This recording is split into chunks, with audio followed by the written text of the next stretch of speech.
काम चोर बहू का पुनर्जन्म। इलाहाबाद की मधु की शादी होती है रामगढ़ के आनंद से।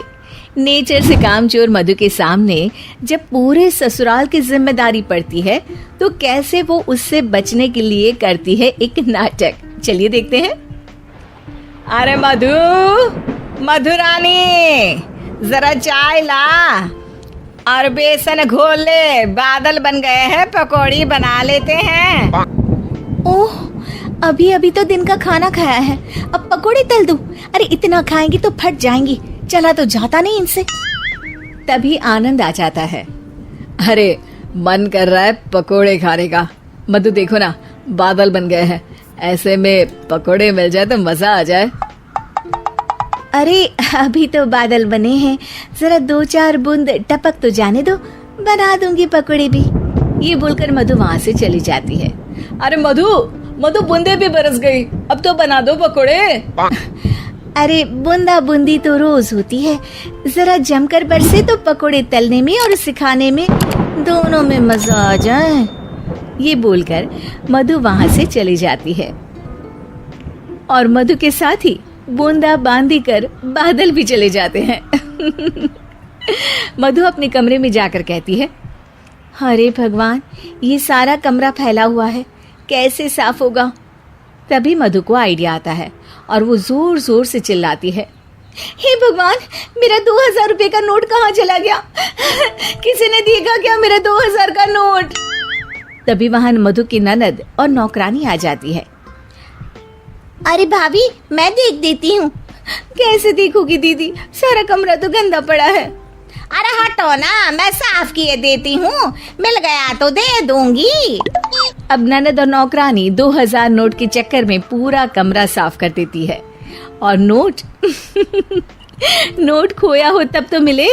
खैर, ये तो छोटे मोटे ट्रिक्स थे जो मधु काम से बचने के लिए करती, लेकिन अब आना था मधु का मास्टर स्ट्रोक, जिसपे वो अब सिर्फ बैठकर खाने के चक्कर में थी, और वो भी सास को ऑर्डर दे देकर। कैसे? चलिए देखते हैं।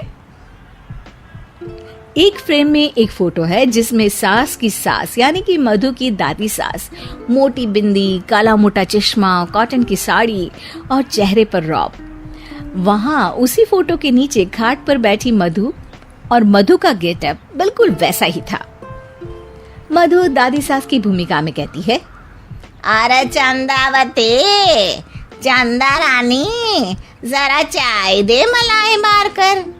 मधु की सास यानी कि चंदावती कहती है, अरे इस नाम से तो सिर्फ मुझे मेरी सास बुलाया करती थी, ये कौन है देखूं तो जरा।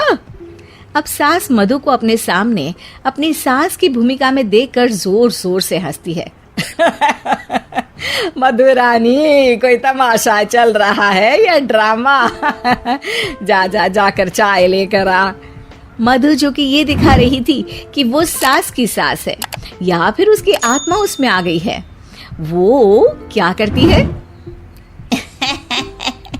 चाय और मैं, वो भी तेरे लिए चंदावती। यही सिखाया है तेरी माँ ने। यार, एक तो डायलॉग बदल बहू, तू सास बनकर जो माँ पर सीधे चली आती हो, ये ओल्ड फैशन हो गया है, जरा अपडेट हो जा। और वैसे तू कुछ भी बन, उसके पहले चाय लेकर आ। अभी सास कुछ बोलती कि वहां मधुर के ससुर आ जाते हैं। वो मधु को देखते ही पागल सा हो जाते हैं। माँ, मेरी माँ, माँ तू वापस आ गई। अरे धत तेरी की, अभी एक का नाटक खत्म नहीं हुआ कि दूसरा आ गया। अरे हद है, तेरी जबान तो चलती ही जा रही है, सामने मेरी माँ बैठी है। अरे इनका चेहरा देखने को तरस गया था मैं, मेरी माँ वापस आ गई। ये देख, मेरी माँ आ गई। ये नहीं कि देसी घी के लड्डू बनाए, बस जबान चला रही हो। अरे जाने दे धनकलाल, इसे तो शुरू से ही बोलने की तमीज नहीं है, मेरी तो आदत हो गई है दब दब कर रहने की। नहीं नहीं माँ, ऐसे कैसे, ये सब करेगी। अच्छा, मैं दुकान जा रहा हूँ, शाम को तेरी पसंदीदा गर्मा गर्म जलेबी और समोसे लेकर आऊंगा माँ। ससुर वहां से चले जाते हैं। अब बेचारी सास अपनी ही बहू के नाटक में फंसकर सारा दिन सारी रात काम करती। लेकिन कब तक? एक दिन की बात है। बेटा आनंद, मेरे तो हाथ पैर सब दर्द हो रहे हैं, मुझसे नहीं होता इस उम्र में इतना काम। हाँ माँ, तू ठीक कह रही है। वैसे भी माँ, दादी को तो मरे अभी सिर्फ 5 साल हुए हैं, फिर मधु कैसे दादी हो सकती है? अरे वही तो बेटा, मैं तो ये सोच रही थी कि कहीं दादी मधु के रूप में तो पैदा नहीं हो गई। मतलब ना, ये सारा नाटक है बेटा, लेकिन अब जल्द से ये नाटक बंद करा दे तू। ठीक है माँ, लेकिन अब मधु को मधु की जुबान में ही सिखाना होगा।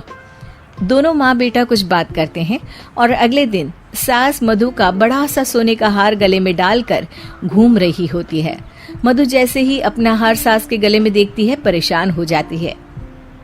अरे अरे ये क्या? ये हार तो तू अपनी बहू को दे चुकी थी। नहीं नहीं माँ जी, बिल्कुल नहीं। आप ही ने तो कहा था कि जब तक आप जिंदा है ये मैं ही रखूं। अब आप तो जिंदा ही हैं, तो ये हार मैं उसे कैसे दे सकती हूँ? अरे लेकिन तभी वहाँ आनंद आ जाता है। दादी मैं आपके लिए भैंस लेकर आया हूँ, बाहर खड़ी है। जरा अच्छे से नहलाकर उसके गोबर से आंगन लीप देना और गोबर के कंडे बनाकर सुखाने डाल देना। और हाँ, जरा ताजा ताजा दूध भी निकाल देना दादी। और फिर माँ बेटे हंसने लगते हैं। मधु सोच में पड़ जाती है। भैंस? नहीं नहीं, इतनी बड़ी भैंस की मैं सेवा करूं? ना बाबा बना, मैं तो बहू बनकर घर वालों की ही सेवा कर लूं, उतना ही बहुत है। माँ जी, नहीं नहीं। अरे अरे, क्या हुआ बहू, तुम वापस आ गई क्या? तुम्हें सब कुछ याद आ गया? हाँ हाँ, सब याद आ गया, पूरा पूरा याद आ गया।